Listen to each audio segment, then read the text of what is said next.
Yo, what's going on guys? J-Cloud Anime Talk here, and today we're here to talk about My Hero Academia Chapter 308, the rematch of Deku versus Muscular. Now, before we start guys, if you are familiar of how I do my Hero Academia chapter reviews, I do show a lot of panels, but this time around, I'm going to show them less often and show them in a way where they are more transparent. Because lately, there have been some My Hero Academia channels that have been getting hit with some copyright claims and strikes, and I do not want that to happen to my channel at all. So if you guys are familiar of how I do my Black Clover chapter reviews, it will be similar to that, how I show the panels on those videos. So to avoid putting this channel at any risk, this is how things are going to move forward. And by showing your support to the channel, guys, be sure to subscribe with notification bells on and give this video a huge like to get this video out into the algorithm. Now, let's get started. So this chapter picks up where Muscular realized the hero that came and saved Shindo is actually Deku, because he knew from last chapter that he recognized his voice and knew something was familiar about him, and he screams out, "Midoriya, I missed you so much." And he talks about how he was getting bored dealing with small fries, which is such a shade at Shindo, but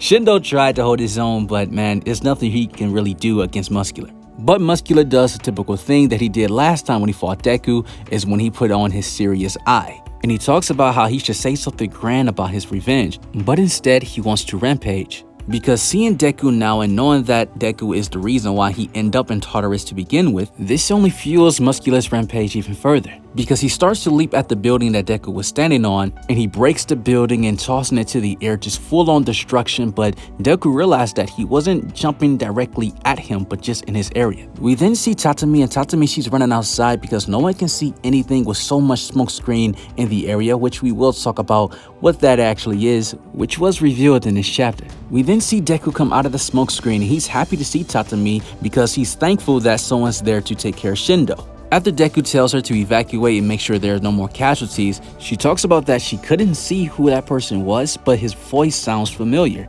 because she was in the provisional license exam arc with Deku and everyone else, so she knows and recognizes his voice as well. On top of the fact, Deku does have his hood on as well, so it's very hard to tell who he was, but it makes sense that Muscular know who Deku is because he actually fought him. And there has been more dialogue exchange between Deku and Muscular than between Deku and Tatami. However, Deku starts to talk about that he feels like he overdid it a little bit. And the 6th user of One For All talks about that, yeah, perhaps you did.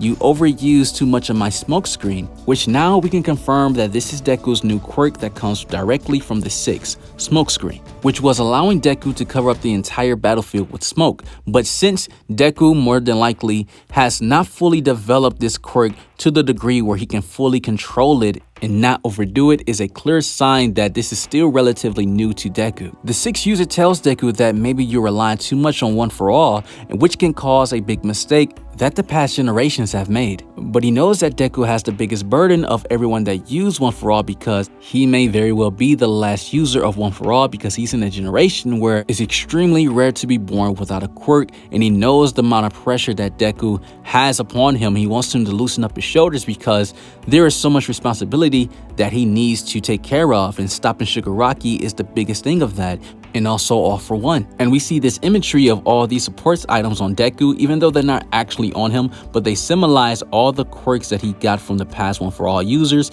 and he wants Deku to use them and think of them as tools. Let his body use the quirk instead of Deku just overthinking and overdoing everything. And then we start to see Deku incorporating his quirks into action. We see him started to use float, and while he's in the air, he's using more smoke screen to mess up Muscular's vision.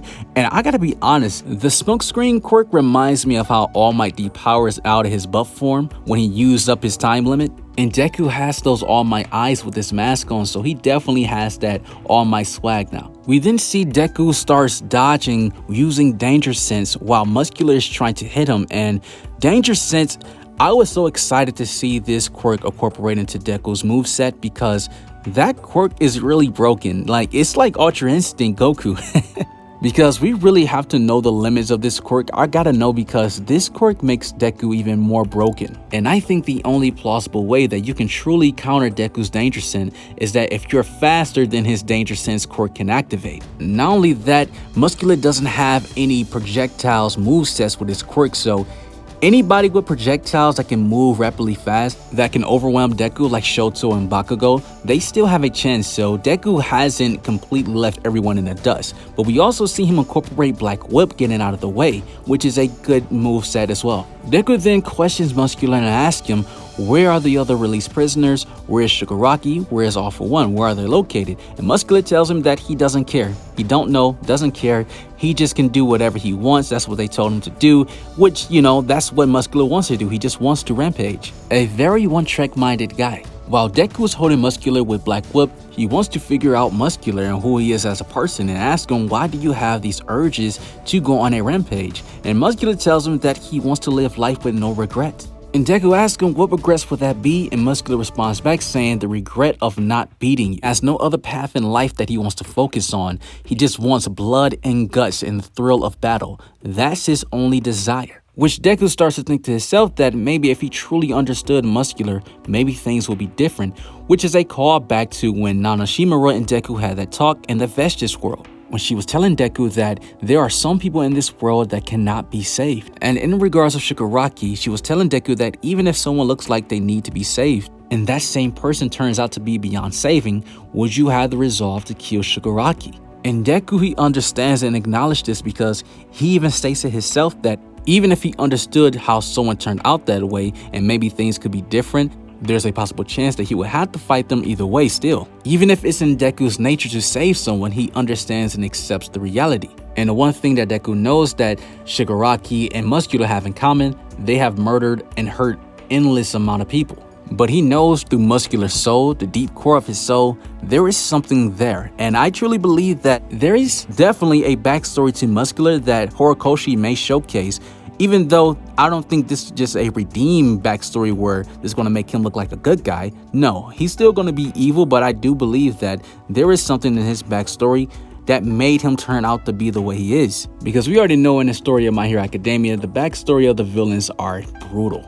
But Deku, he realized that muscular muscle fibers are not stable at all. They just can't help but to unravel themselves, which makes a lot of sense why when Muscular jumped at Deku, he couldn't directly jump at him because his muscle fibers are not stable. Deku tells Muscular that Shindo's vibration did the trick, so even though Shindo got fodderized by Muscular, the impact of his vibration that he placed on Muscular, it allowed Deku, which we saw at the end of this chapter, giving Deku the final punch against Muscular, because if Muscular's muscle fibers were stable, he would do the same trick he did against Deku before, which would allow him to protect himself by his muscle fibers, because this is the same guy that was able to handle getting hit by a one-for-all punch, the power of All Might, twice, and this time he couldn't.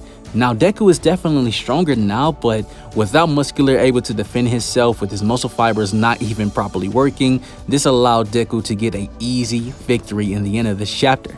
History repeats itself again, unless next chapter Muscular is able to stand up from those blows, which I don't think that's going to be the case because his muscle fibers, he couldn't defend them, so I think he's done. But what's not done is you finishing this video and subscribing to the channel with notification bells on. You guys have an awesome life. Take care of yourself, stay blessed, and I'm out.